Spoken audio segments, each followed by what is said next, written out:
Again, we'll have a little brief medical update and some ideas that people have been asking me about, many questions. I had sent out a summary of some of the things, but I'm not going to repeat what I wrote in the email to the shul and to others on Erev Shabbos, but I will go through some ideas and expand upon them and talk about some other things as well. So it's interesting today, would have been if we'd been in shul and if people were doing this, it would have been the announcement, we would have made a Misha Berach in shul for people that are fasting Beis, Hey Beis. So this was the first Shabbos in Rosh Chodesh, so this would be the time that people would go and be fasting this coming Monday, this coming Thursday, the following Monday, Beis, Hey Beis, a special fast because during the Yontif, people sometimes get together and unfortunately may act in a somewhat lighthearted and lightheaded manner and not properly conduct themselves. And therefore, the rabbis instituted a fast, Beis Hey Beis, after Sukkot, the first Monday after Rosh Chodesh, Sukkot after the first Shabbos after that, they would announce it. And same thing now with Pesach. So today would have been the day that we would have announced that in shul.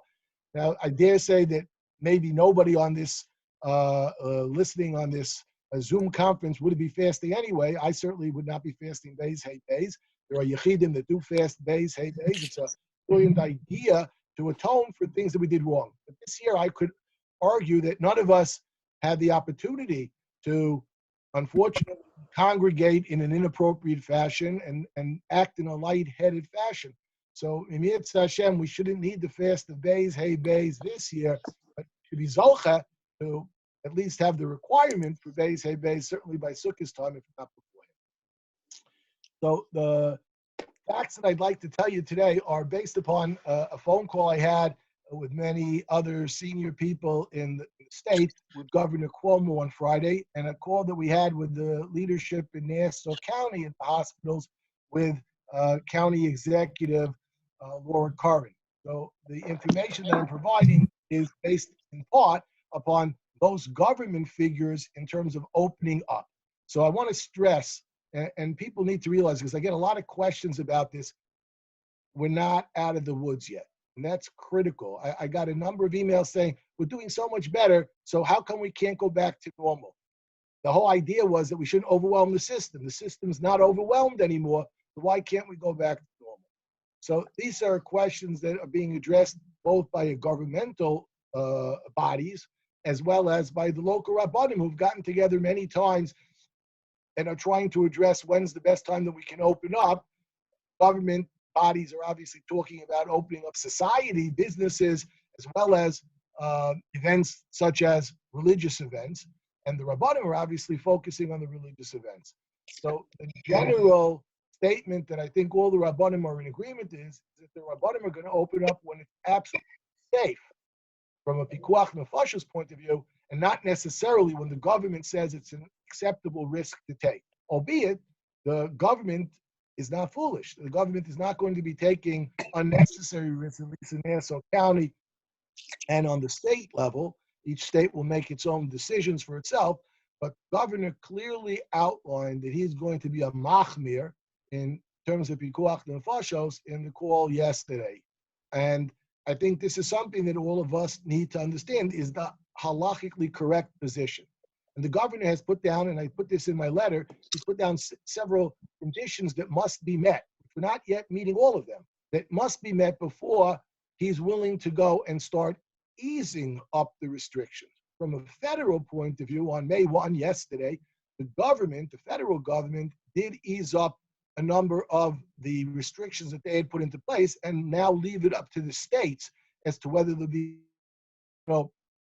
easing up of state restrictions. So the governor made it clear yesterday that he is not going to be doing anything for the immediate future. Probably he's going to look at things again. He's obviously looking at things on a daily basis, but in terms of policy for the state, he has made some slight changes for the upstate regions, which have less COVID, but nothing is going to be changing, certainly for the downstate regions, probably this week and all of next week. And maybe in the week after that, we can start looking for potentially, I stress potentially, some changes.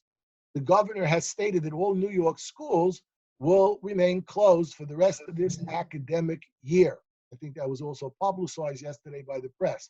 So there will not be schools in New York State for this academic year, meaning ending in June.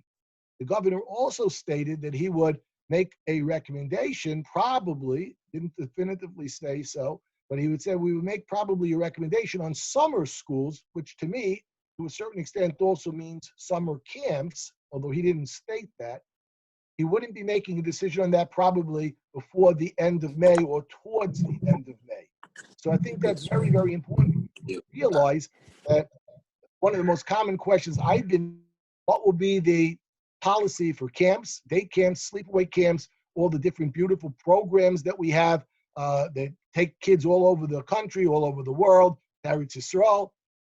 What will be the status of those? So I think it's safe to say at this point in time that we don't know. Maybe, and again, I have to stress there's a lot of maybes here. Maybe we'll be able to make those decisions in a month, within a month period of time. That's what the governor is hoping in terms of at least making a decision on all the state schools, whether there'll be summer sessions or not.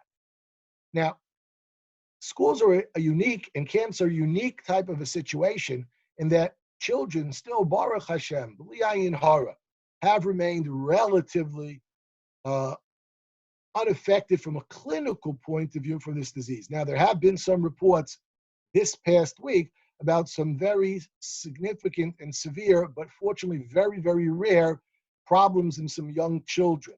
So again, with anything as massive as COVID, you're going to find outliers, you're going to find unusual cases. But B'li Ayin Hara, it still remains a disease that doesn't cause symptoms in a very significant, maybe at least a third, maybe even more than a third of children who have true exposure to COVID don't get symptoms. And the thought is, therefore, that they have less of a viral load.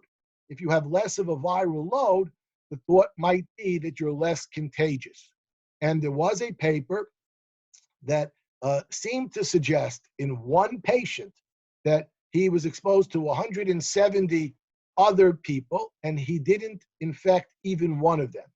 Now, that's one person, and you can't really make any recommendations based upon that. There was another study that also looked at a larger number of patients in China and said that they had no documented cases of childhood transmission, meaning a child transmitting to an adult. That is really very difficult to verify. The details in that paper have not really been put out yet. And other papers suggest that that's simply not true. So I was asked this question many, many times in the last 48, 72 hours as to whether a grandparent can hug a grandchild. And I don't think that there would be anybody on this call that wouldn't want that to happen. But unfortunately, based upon the medical information today, I absolutely would still not recommend that. And that's very, very painful and sad, but it's also the safe and halachically mandated answer to give at this point in time. Because there are certainly recommendations from the CDC, which I did put out in the paper, that as of today, still absolutely recommend that childhood transmission should be a concern and that you should do everything to prevent childhood transmission. And there are some papers that suggest that childhood transmission is not as severe as we may have thought so, but even those papers suggest that it may impose an additional 2 to 4% mortality.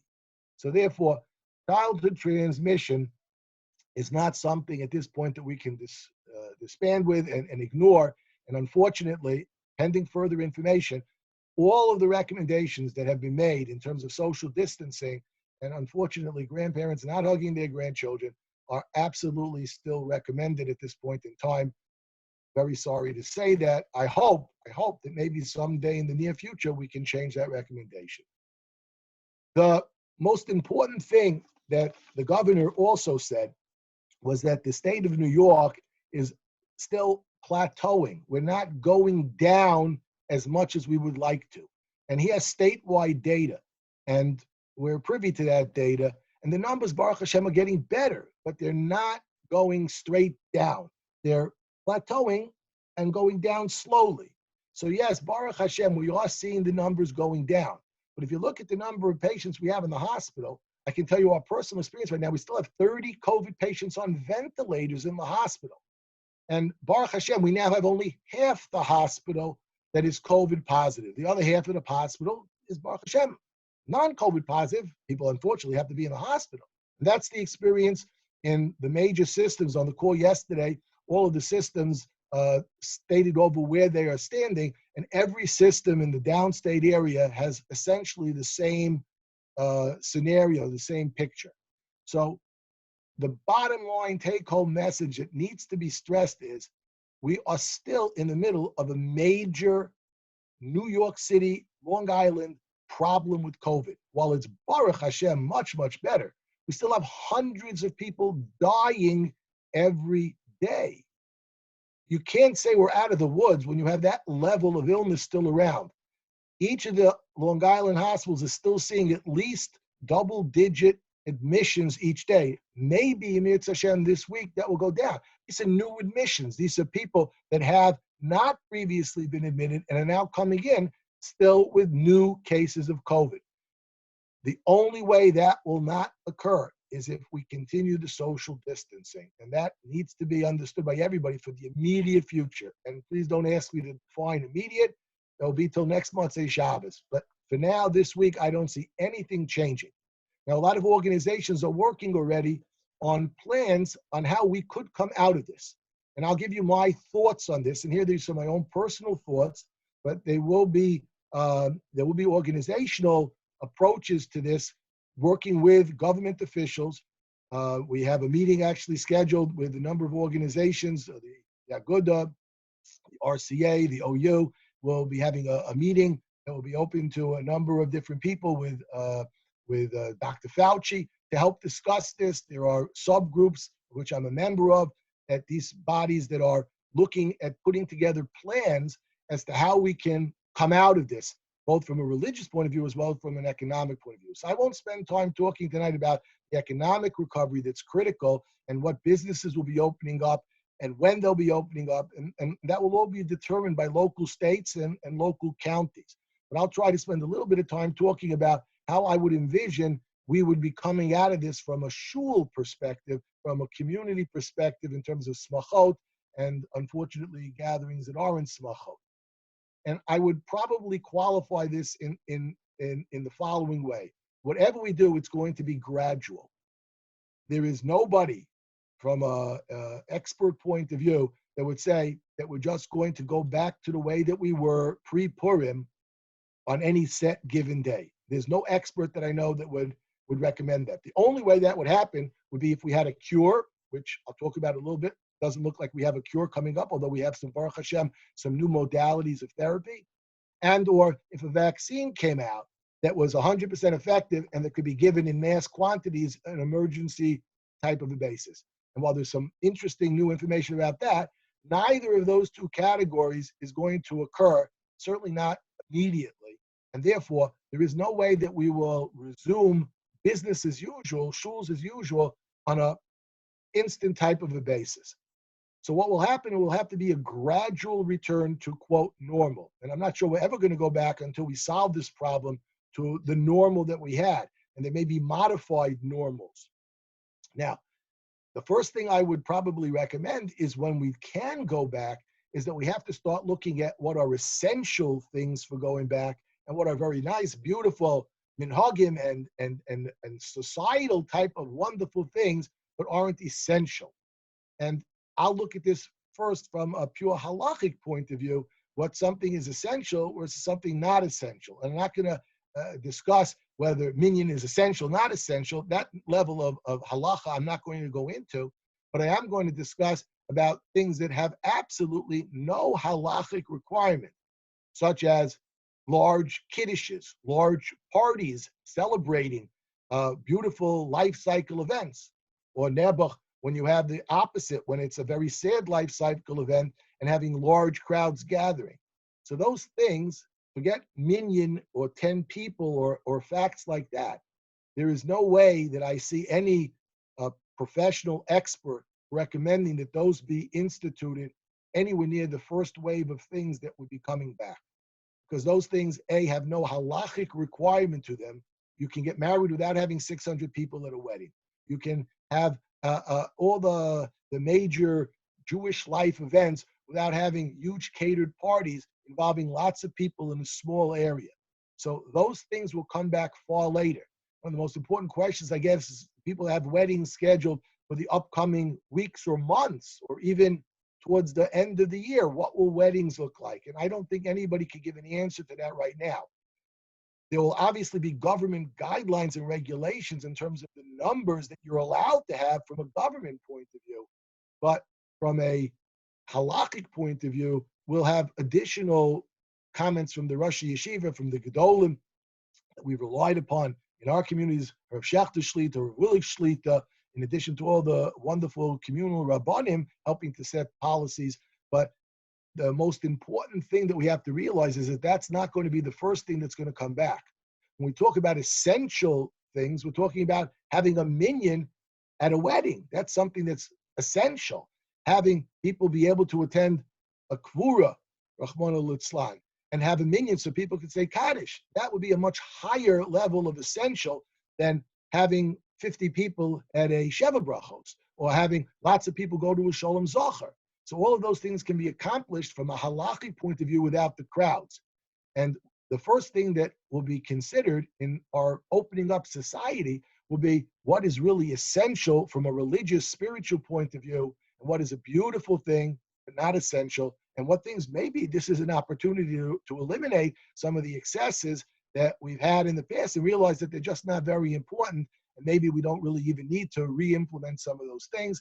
That's a discussion, obviously, for the local rabbanim, for them to decide in the shuls. I've already seen several kol kores put out by various organizations in terms of this is an opportunity to re-examine and revisit some of the practices that we've had that may not necessarily be the most important practices for us to bring back.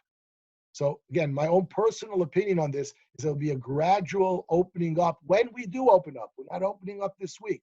When we do open up, there'll be a gradual opening up of minyanim, whether they're in shuls or whether they're in outdoors. With Baruch Hashem coming up on the summer, outdoors is definitely safer than a poorly ventilated small indoor space, but not every situation is the same. And obviously with rain or bad weather, you have to make accommodations.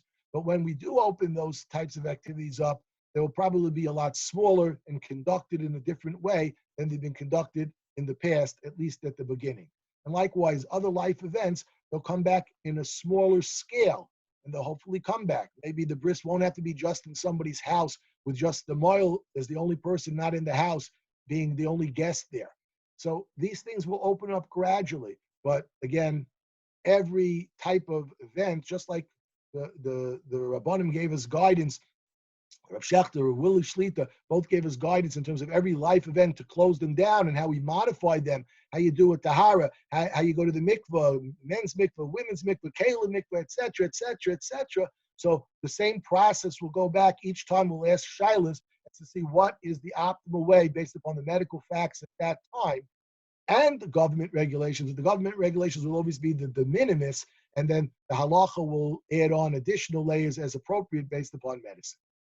In the few minutes that I have left, I wanted to talk about some of the new and exciting, at least from my point of view, therapeutic as well as vaccine-related events. So the FDA, I had written my little letter to the community on Thursday night, and it was sent out Friday. But in the middle of the day on Friday, the government gave what's called emergency use authorization to the antiviral remdesivir. Now, this antiviral has been shown in 2 published studies to have some benefit of significance. And I gave some of the details in the paper that I sent out on Friday. I'll just give a little bit more information now. And there is some conflict. There is a paper published from China that did not show the same benefit, but it was not powered enough. It didn't have enough people entering it. And the conclusion at this point in time is that remdesivir does have some significant potential benefit. Now, who it benefits the most is unclear. There was a trend towards having a lower mortality, but it didn't reach statistical significance. But that may be because there weren't enough patients studied, and also it wasn't used in the earliest, the healthiest of patients. When they get sick, they will probably do better with an antiviral. And one of the things that now will be done is that I believe Gilead has released, it hasn't come to the hospitals yet, but Gilead has claimed that they've released a tremendous amount of drug free at no charge to FEMA. And FEMA will be distributing this on a hospital to hospital basis based upon the numbers of COVID patients you have.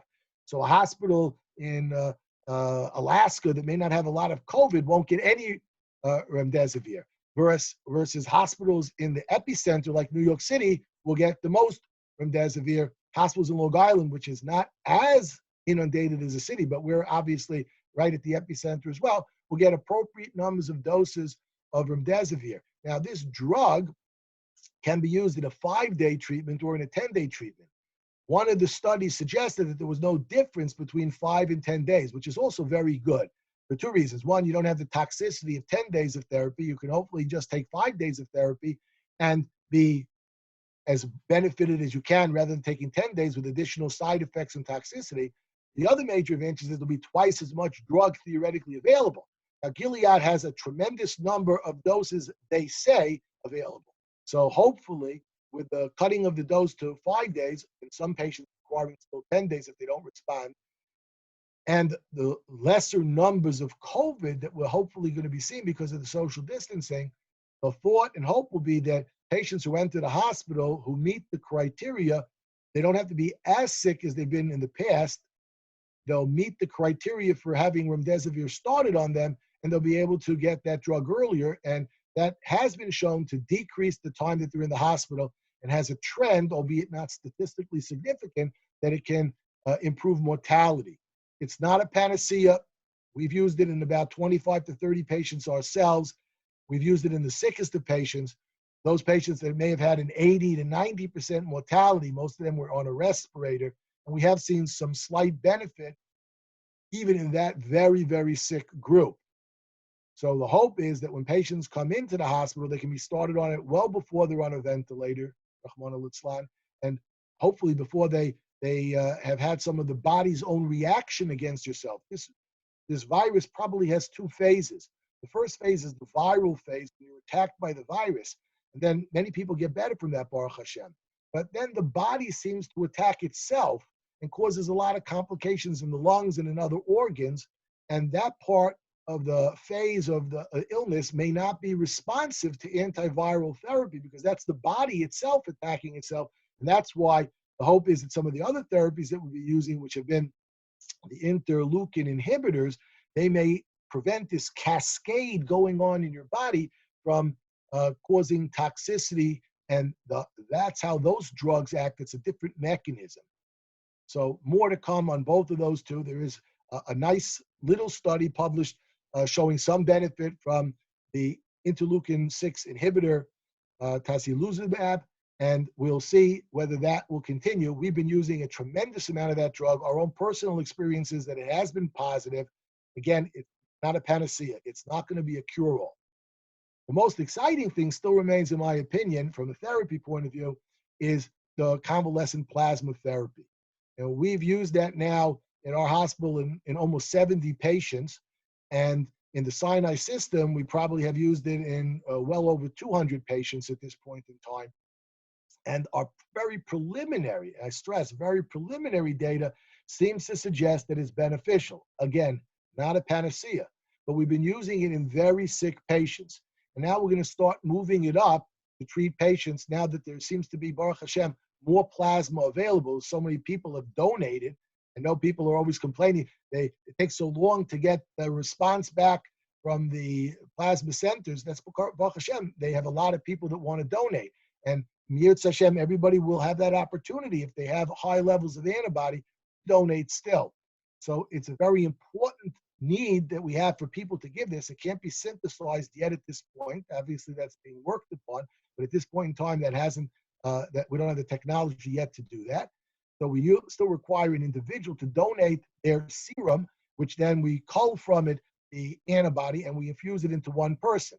So you basically have a donor for a patient. So that's the need. Right now, there is, Baruch Hashem, enough donors that have given their plasma that we're able to treat almost anybody that we need to, and we're opening up now to be able to treat people earlier when they come into the hospital as well. And I think B'ezras Hashem are being able to give remdesivir and or plasma therapy to patients before they really decline will B'ezras Hashem be very, very important in helping us decide when we can open things up more fully. Because one of the reasons we can't open up right now is because we're terrified that people will die left and right. They're dying right now with the closed system that we have. Baruch Hashem, much less than previously. But if we have a better way to treat patients, so then we can be a little bit more willing to open things up because it won't be hopefully as serious a pikuach nefashos question. And finally, just to conclude with the interesting stuff about vaccines. So I don't know if people fully realize how long it takes to develop a vaccine. And in the studies that have looked at this, the average time to make a vaccine is probably close to 11 years.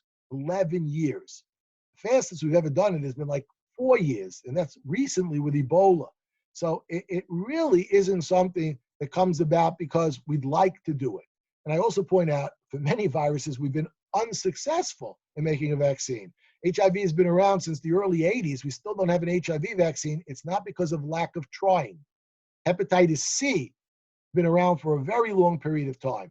No vaccine. We do have vaccines against hepatitis A and hepatitis B, but nothing against C. So vaccines aren't a guarantee. People need to realize that. But having said that, there are now at least 2 vaccine studies in humans that are underway. One in England and one in Germany, and it's being also started in Massachusetts. So the first thing they have to do is establish that it works, that you can generate an immune response that you can measure. Then you obviously have to prove that it's safe. And those are done simultaneously in smaller groups of people. And then afterwards, you have to demonstrate that in an epidemic setting, it actually works. And the exact timeline for how this will get rolled out will depend on numerous factors. Obviously, the success is unknown. The University of Oxford claims that they think that they'll have an 80% success rate based upon the preliminary work that they've done. But that's a guess. The earliest that anybody expects that we could have a vaccine that's actually being given on an experimental basis is the end of 2020. I think that that's totally pie in the sky. I don't think that's going to happen. I would love to be wrong. Dr. Fauci thinks the earliest it would be in January of 2021. With all due respect, I think that's also being extremely optimistic. And we shouldn't expect that a vaccine will be around to prevent the next wave that's coming in the future. But I do think that many people feel that it will be available at some point in 2021, and maybe earlier in 2021, whether it's January or February or March, would be a wonderful breakthrough if it's a good vaccine and if it works on a high level of patients, especially if it works in older patients. So that would be, B'ezras Hashem, the best way for us to get out of the situation that we're in right now. So my time is essentially up. So I thank you all for listening. I thank all of those that have paid attention to what I'm saying. I want to conclude with a very, very brief Torah, a very positive way, because it's based upon this week's parsha. We said, "V'ahavta l'recha kamocha." So I saw brought down in the Sefer Otzer Plos. He brings down that the way that the Mashiach is going to come, he says, in his generation already, which is now, he's a contemporary author, the amount of gemachs and chesed that is going on, especially with COVID-19. But look what the shul is doing. It's just phenomenal. All the different volunteers from the shul, all the people that are volunteering in hospitals, and all the people that are just doing such chesed to help out their fellow people, delivering packages to their houses for people that can't go out, etc., etc. So he says, and I quote, Ulai his orus lukia mitzvah zu, our zeal and desire to do this mitzvah. He's not talking about COVID-19, I am. He says, this zeal and desire to do chesed, misimane hageula shleima hakrova. B'ezras Hashem, this is the sign. I always heard from Rashach the Shlita. He said, we end off the first Baruch Shemon Esrei with Magen Avraham. We look to Avraham, the aspect of chesed, that will bring about the gula. And the pasuk concludes, Tzion b'mishpat tipadeh v'shavel b'tztaka. Will B'ezras Hashem return to Artzeinu Akdosha with the Beis Hamikdash Habenuya, B'ezras Hashem, because of all the schus and all the chesed that people are doing now with COVID-19. Good tvach. Thank you very much for